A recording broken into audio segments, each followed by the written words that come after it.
This video is for people who've never taken the bearings out of a front wheel. This is my 2011 Peugeot Tweet, and I thought I'd just go through the ins and outs of a few ways to do it.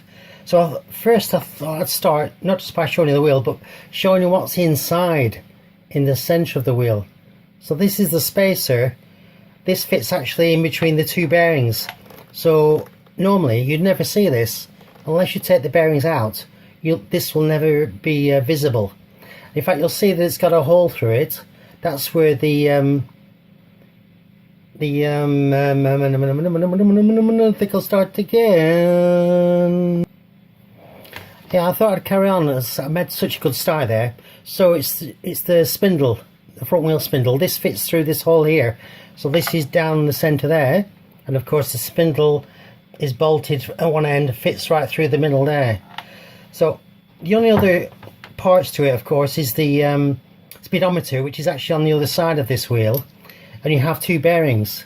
These are the two which I took out of this wheel, and at one end is a seal.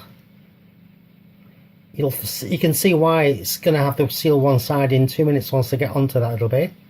If I just stand the wheel up so you can have a look at it, this is the side with the, I don't know if you can see that, yes, you can see the aperture there. This is where the let's find it, the brake rotor fits on. Let me just put that up before everything falls away. This of course just bolts onto there, as you can see, five bolts. That just bolts onto there. Let me just put that to one side. So on this side you'll see there's quite a deep aperture in here, which really is actually where the one bearing goes, and also the seal fits on top. You'll see the seals that got a hollow inside. I tend to fill that with grease, but you don't need to anyway. That seal, the hollow end goes on the inside. And in fact, I looked at these bearings, and usually you find that the sizes and the name is actually on one side and not the other. But these particular bearings, they've got the name and the size, whatever, on both sides. So in other words, it can go in this way or that way. It doesn't make any difference. Of course, the seal with the hollow side, which is here, and you'll find all the dimensions on this side, which is opposite to the hollow side, of course, that will go in that way. And when you put that in, when you put the bearing in and then you put the seal in, you'll find it'll be flush to there. So let me just turn around the other side so we can have a quick look at the other side. Oi.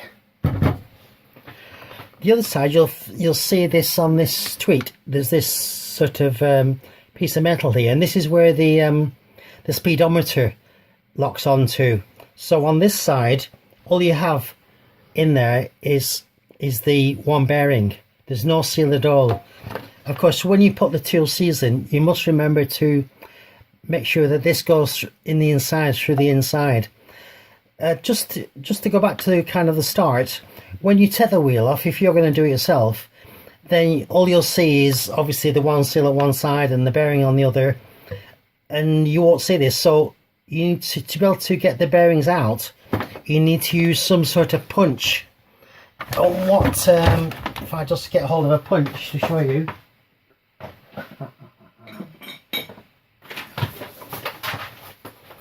Here's one. So it's got quite a sharp end on it. But what you have to try and do is, if you put this through one side, can you see what I'm demonstrating? And then leave it a little bit, you'll find this will slightly move. There'll be some movement in there.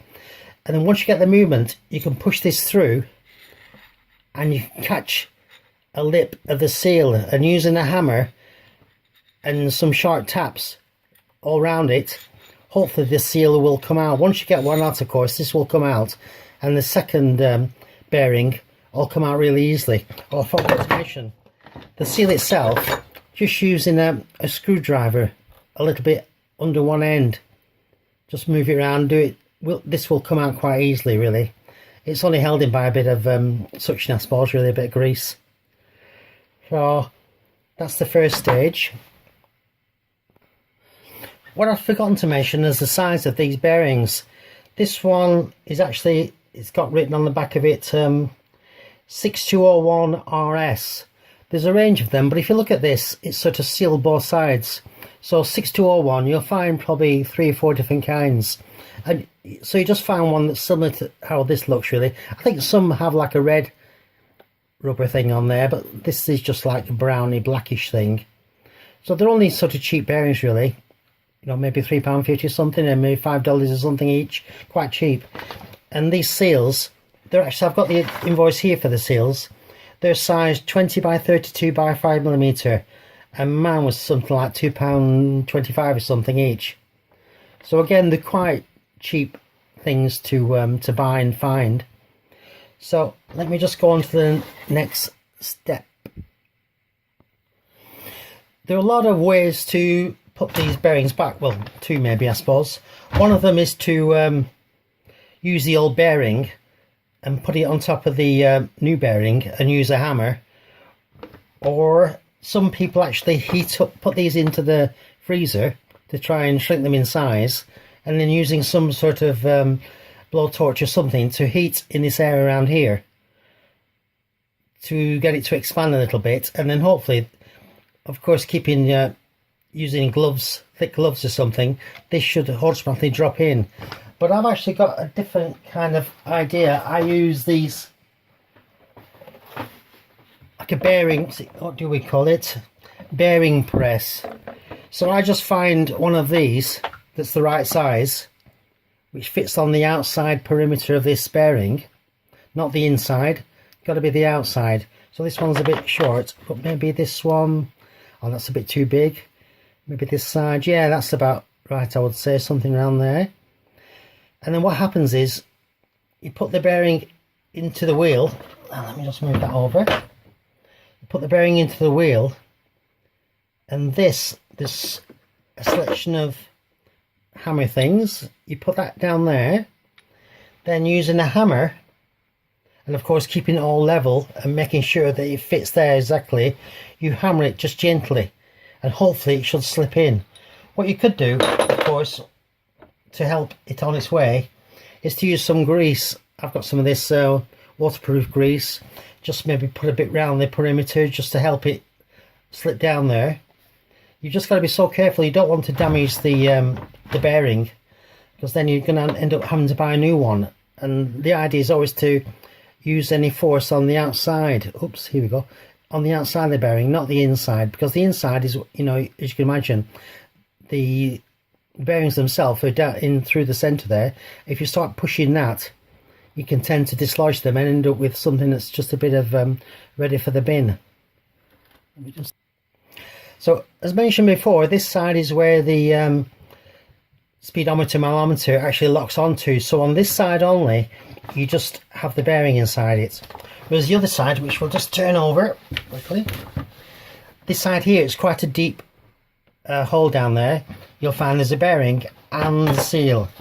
And just as a reminder, this is where the brake rotor bolts onto as well. With this wheel, you can see I've taken everything away, so there's no brake rotor, it's just over there.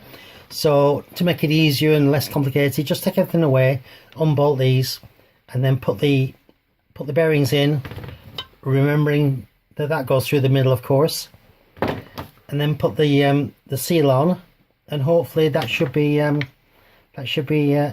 Bob's your uncle, hopefully. I thought I'd show you the invoice which I just got for the seals, and it says that the size 20 by 32 by 5mm nitrile rubber rotary shaft oil seal, springless design, R23. I don't think that's going to be a help to you, but they're just really basic seals. There's nothing inside them. They're just that stiff piece of rubber as far as I can see anyway. So I don't know if you can read that down there. Yep, maybe. Okay. And also I'm able to show you this this grease that I've been using. I think it comes from America, I think, but I would think any sort of general purpose grease is fine for just what you're going to do. You're just going to use it to ease them in, really. So I'm tending to use this actually blue, which quite scenic. But any general purpose grease will be fine. Just one last word of warning, of course. Just be really careful when you put these bearings in. Don't whack them with a huge hammer. Just be gentle with them, because you want them to go in. You've got to go in square, and they should just slide in, hopefully. If you're having trouble, well, maybe you could try the cold freezer idea, and then you apply some heat, and hope that helps them in. But there's really only two ways. There is a third way. You can use a press, which I haven't got one. There's it's some sort of rod with it's a rod with a screw either end, and then just by screwing up the two ends, you bring it together, and you've got sort of a washer either end, that the same size as the bearing, that pulls it together. Unfortunately, I haven't got one of them. I'd like to get one, but I think you need to have varying sizes of washers, because obviously I've got various wheels and they're all different sizes. But I think it's probably, if you can get hold of one, I'm not sure how much they are, but that would be a good idea as well, to get them to pull together evenly. But as I say, you've just got to be so careful. You don't want to end up chucking the bearing in the bin, which I've already done that myself, where things went kind of wrong. So if you just take your time, don't be in any rush, and then just follow a good method and know what you're doing. And remember that thing down the middle, the spacer down the middle, that's the most important. If you forget about that, you've got to take the bearing out, maybe damage it, and then put it back in, which I'm sure not only me's done that. So that's all as far as that goes. Any questions, just let me know anyway. I'll answer them as best I can. And obviously I'm not a mechanic or anything, so this is just my recommended ideas, really. See you later. Bye.